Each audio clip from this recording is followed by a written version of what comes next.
Ang bay leaves o dahon ng laurel ay hindi lang pampasarap ng ulam, isa rin itong natural na lunas laban sa ubo at sipon.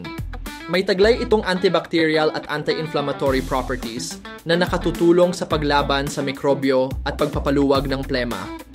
Sa tradisyonal na gamit, pinakukuluan ito at iniinom bilang tsaa para mapagaan ang paghinga, bawasan ang ubo, at guminhawa ang pakiramdam lalo na kapag may trangkaso o baradong ilong. Maaari ring gamitin bilang steam inhalation. Pakuluan ang ilang piraso ng bay leaves at langhapin ang singaw. Mainam ito sa gabi bago matulog para sa mas komportableng pahinga. Pero tandaan, ang bay leaves ay pantulong lamang at hindi pamalit sa gamot kung malala ang sintomas. Sa simpleng dahon na madalas lang nating inilalagay sa nilaga, maaaring matuklasan ang ginhawang matagal mo nang hinahanap